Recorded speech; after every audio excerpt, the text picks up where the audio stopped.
A deluge from a force of nature. Hundreds of homes and businesses in Sheffield were submerged during the floods of 2007. Places like Ellswood's Mill, a business centre here on Nursery Road. But today, it's a distant memory for staff like General Manager Catherine Beattie. There was a metre of water on the building's ground floors more than 10 years ago. It got into the Victorian red brick it's made of, and it took them 3 months to get back up and running again.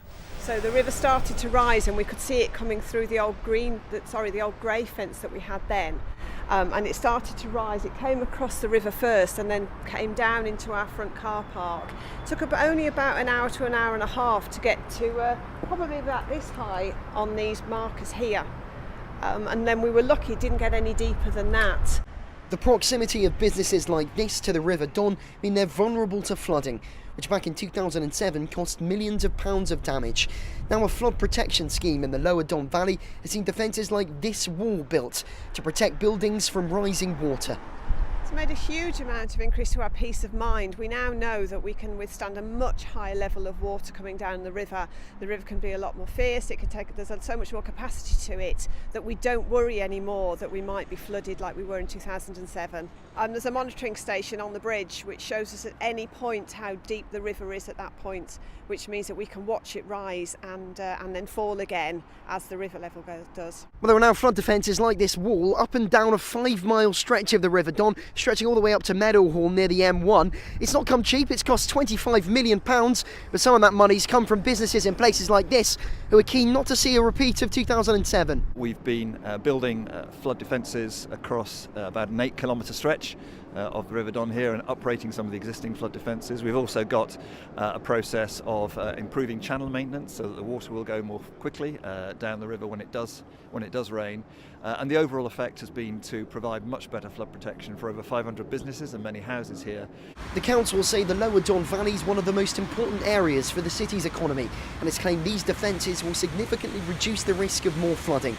They know only too well the power of the river here. Today's another step forward in trying to keep it at bay. So it's day 2 of our Dying to Diet campaign. We're trying to highlight the dangers of buying deadly diet pills online. So today we're going to investigate just how easy it is to get these kind of products on the web. So I've got eBay up. Just going to type into their slimming pills and just see what pops up.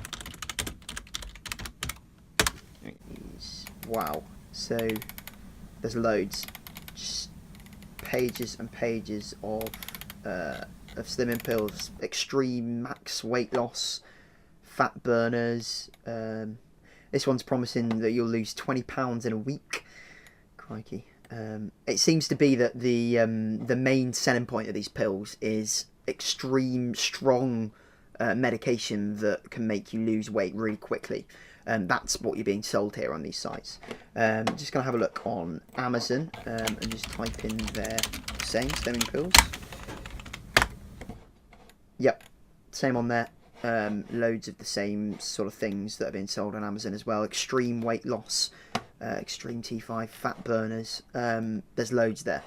So now what I'm going to do is just have a little look at some of the reviews on these products, just to see what people are saying about them, basically. Oh, okay.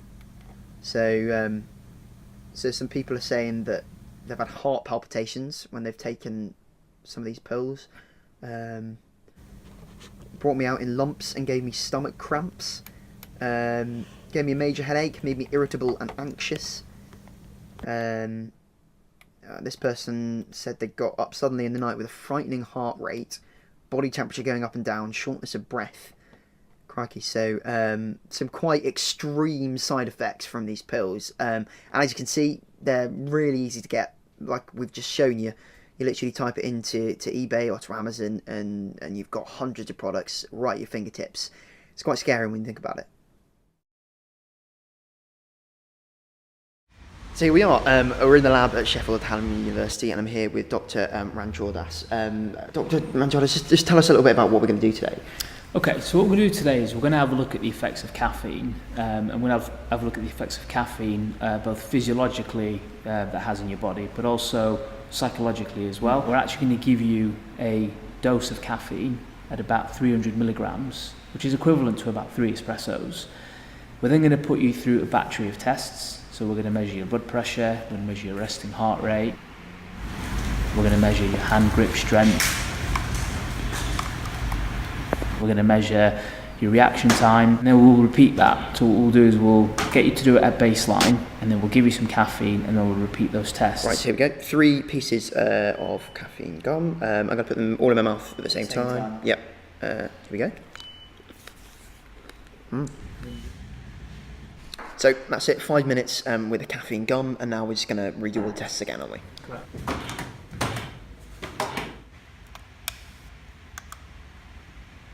With all the tests redone, Dr. Ranchoudis put the results into his computer to see what effect the caffeine had. Your fatigue levels dropped and your jitteriness doubled from a subjective perspective. If we then move on to some of the data about your resting heart rate, you can see there that your resting heart rate is increased by about 20 beats per minute at rest. So 20 beats per minute, just that seems like an awful lot for literally Slimming pills advocate that you take them several times a day. So if they've got large amounts of caffeine in them, and they're saying that you take one in the morning, you take one in the afternoon, and you take one in the evening, you're getting these effects throughout the day. So we've only just given you 1 dose of caffeine. With these slimming pills, they're advocating this type of dose several times a day. So you can imagine what effect it has both physiologically and psychologically, and it can do quite a lot of harm. Defibrillators can be life-saving. They deliver an electric current to the heart when someone's having a cardiac arrest. But here's a question for you. Do you know where your nearest one is? Personally, I've got no idea. So I've come to Sheffield City Centre to try out a new app launched by the ambulance service to help us find out. If I just have a look on it now, it's called Save a Life. When I bring it up, it comes up with a map, just like Google Maps or something like that, and a load of red dots, as you can see, all around me. That blue dot's where I am, and those red dots are where my nearest defibrillators are. I'm just going to click on this one. That looks like the closest one. It gives you a little bit of information about it, and this one looks like it's just outside the GMB regional office, which is just behind the Costa on Norfolk Street. So, should we try it out? Let's see if we can find them.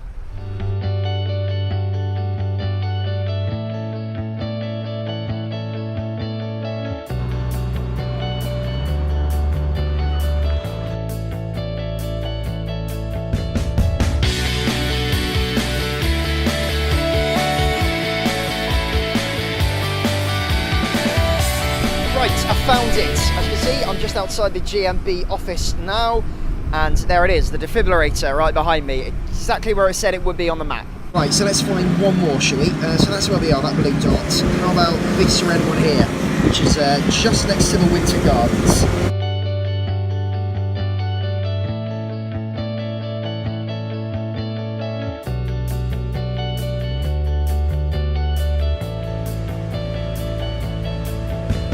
Well, here we are at the Winter Gardens, and as you can see behind me, there it is, that defibrillator that we saw on the app just now, right outside. Well, this app is free to download. The ambulance service say, of course, it's not to be used in an emergency. If someone's having something like a cardiac arrest, the first port of call, of course, is 999. But they're hoping people will download the app and get to know where the nearest defibrillators are in case something like that happens to them, or a friend or a relative or something like that. We've got over 1,288 devices on our CAD system now, which is absolutely fantastic, and we would encourage people not only to go on to this app and identify where their closest device is, but actually it would tell people in their communities if they actually don't have a device.